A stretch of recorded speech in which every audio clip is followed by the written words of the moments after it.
What's up, mortals? It's Dante from the Anime Underworld, and today we are going over chapter 248 of Four Nights of the Apocalypse, titled Worst Case Scenario, and boy oh boy does the title fit this chapter. We got a cover page of Lancelot holding Guinevere in his arms, right as his transformation is about to begin. In the last chapter, Lancelot agreed to become Cath's new vessel and fulfill Cath's will of worldly destruction. What's in store for our heroes? Well, let's get into it. We begin chapter 248 with the beginning of Lancelot's transformation as he holds Guinevere in his arms. The power of chaos is immense.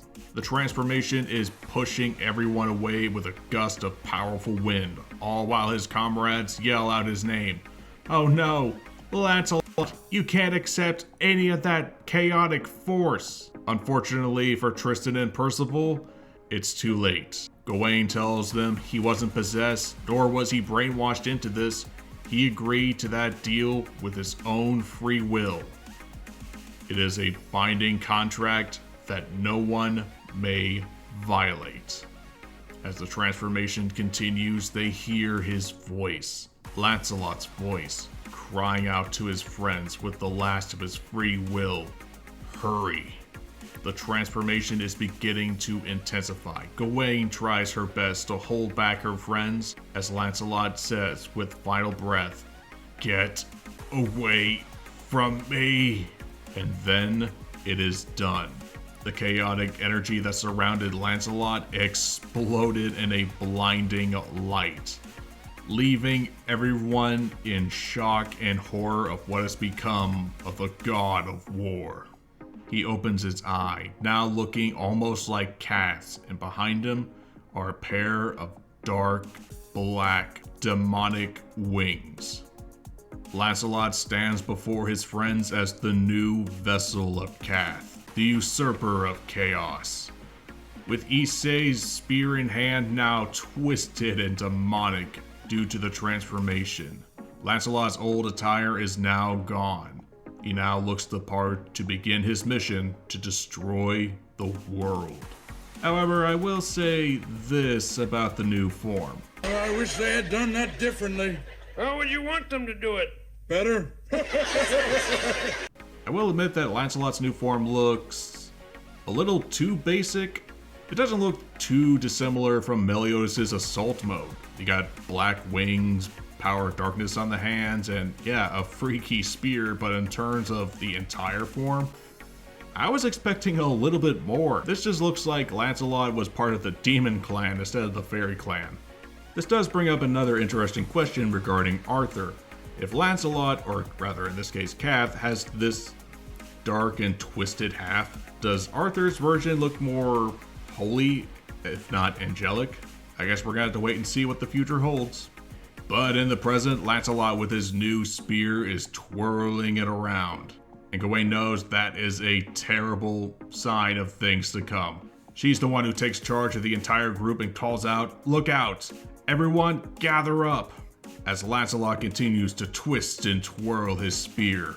Everyone has to gather around Gawain. Even Lywart has to drag back her comrade Galahad, who is still in complete disbelief that his father became the villain.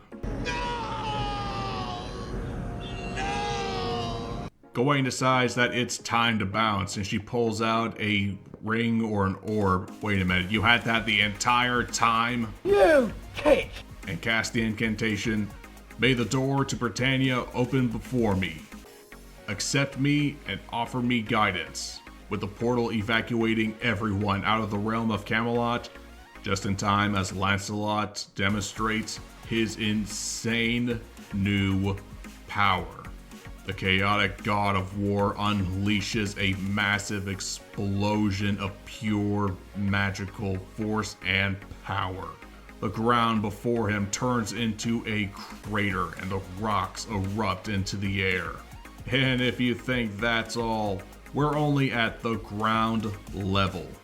The explosive force was so strong and the diameter so wide, Lancelot at the epicenter is incredibly tiny. He's barely a speck, destroying anything and everything within its path. The shell-shaped mountains that they stood on not too long ago not only crumbles to the ground, but it becomes completely atomized. This is only a taste of Lancelot's new power. Oh my God! We transition out of Camelot and back into the familiar grounds of Leonis. The Giant Queen, the Fairy King, and the Goatson of Lust are hard at work helping to rebuild the kingdom. Diane, with her giant size, is carrying debris. Chastiful, in his multi-armed bear form, is carrying materials, and Gother is carrying a brick, but hey, at least he's trying. King is being ever the good husband and tells Diane, "Take a break if you like, Diane." But wanting to help out as much as possible, she tells him, "Oh, King, you're such a worrywart. I'm fine. Yeah, man, trust the Fairy Queen when it comes to construction." Even with Gother telling them, "We'll have it rebuilt within a few weeks at this rate." You know, it would have been overnight if Merlin was there, just saying. But the construction efforts are left at a complete halt, with everyone looking at the Knights of the Apocalypse and the Knights of the Holy Grail, completely amazed that they just came out of nowhere. But then they notice their dear prince right in the middle of it all. The Serpent and Bear Sins give the Knights of the Holy Grail a fairly warm welcome, with Diane saying, "Oh hey, you guys are back?" And King wondering, "Did you carry out your mission?" All to the complete shock and horror of the Grail Knights, who are amazed about seeing a giant and a fairy in person. Cardiaz, who is 1/4 fairy and 1/4 giant, that they can't believe it, that there's not only a giant, but also a fairy standing right before them. And to me, this is concerning. Why did I say that this is concerning? Well, remember this scene from the introduction of the first anime?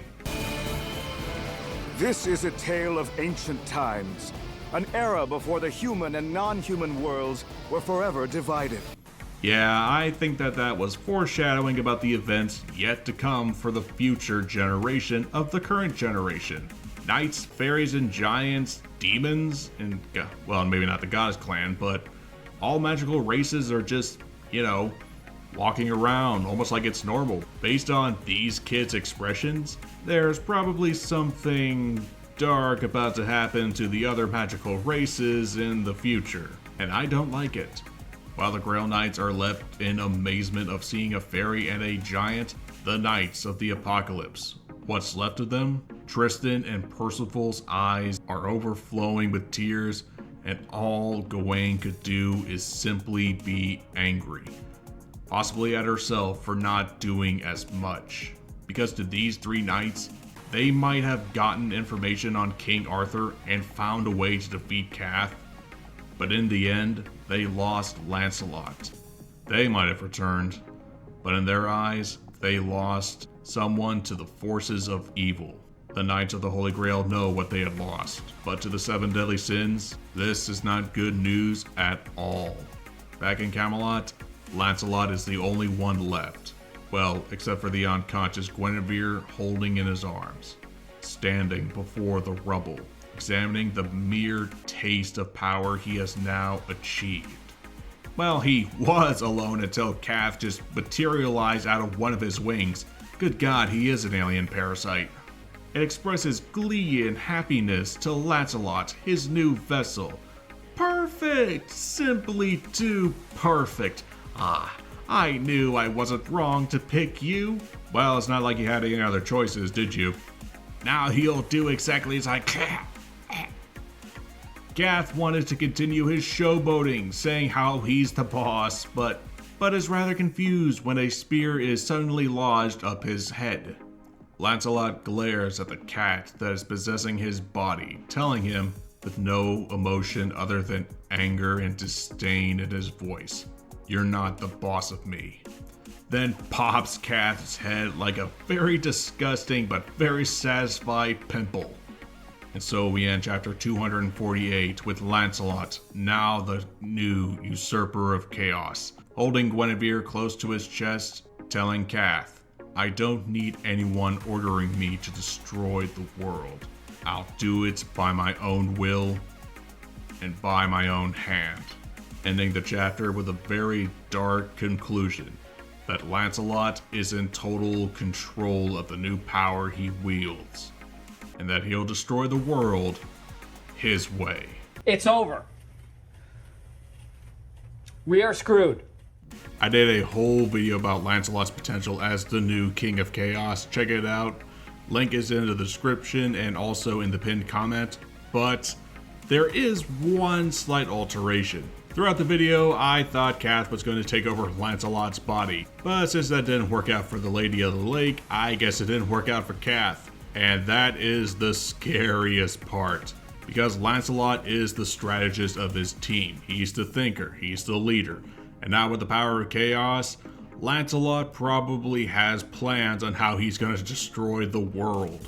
And he's not going to do it Cath's way, he's going to do it his way. There's no telling what Lancelot can do with this power. And now with his new spear, Hazy Moon is about to go crazy. There's only two questions. What's Lancelot going to do next? And how are his teammates going to save him? We're going to find out in 2 weeks. Say what? Yeah, we are on break next week, so there will not be a chapter review. Whether there be a video or not, I'll have to think it over. But until then, this has been Dante from the Anime Underworld. If you love 7 Deadly Sins and 4 Nights of the Apocalypse material, hit that like button, subscribe, hype up this video, and comment down below what you think is going to happen with Lancelot in the upcoming chapters. And be sure to subscribe for more content coming your way very soon. This has been Dante from the Anime Underworld, and I'll see you mortals later.